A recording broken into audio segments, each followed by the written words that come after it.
I wasn't sure how I felt about Persona 5 when I first played it, because initially it feels a lot more hurried than your normal role-playing experience. Time passes in short, sharp bursts that almost risk leaving you behind. Whether it's this little bastard preventing you from a leisurely stroll to explore the neighborhood, or how few classes have screen time, let alone player involvement. How many days pass where all I could do was converse briefly with my new friends or study. It felt at the same time overwhelming and as though I was being somewhat shortchanged.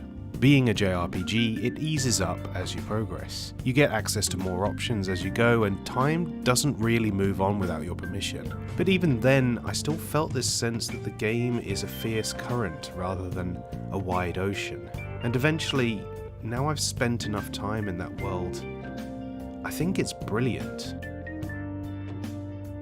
How often do you remember every last minute of a particular day? How many weeks just fire by without you realizing because you're laser focused on a particular project or have slipped into a mundane malaise and refuse to acknowledge the world? How is it that a particularly prescient event was only a few weeks ago and another one near identical in your mind was several decades?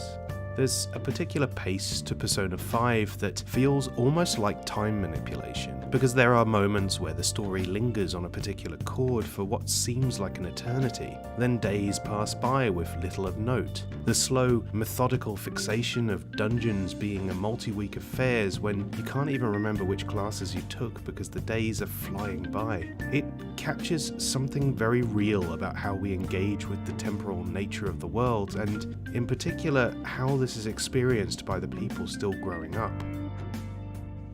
Time is a flat circle, but it's also an incomprehensible highway.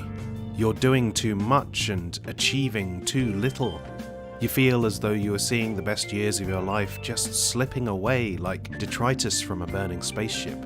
You feel overwhelmed, and you are being forced to make choices without having the space necessary to properly figure out the consequences. Pulled violently by the hand through a life you don't even know if you're really living. Given the setting and theme of Persona 5, the wavering passage of time is used to brilliant effect to engender a real sense of being young and having unfair responsibilities thrust upon you.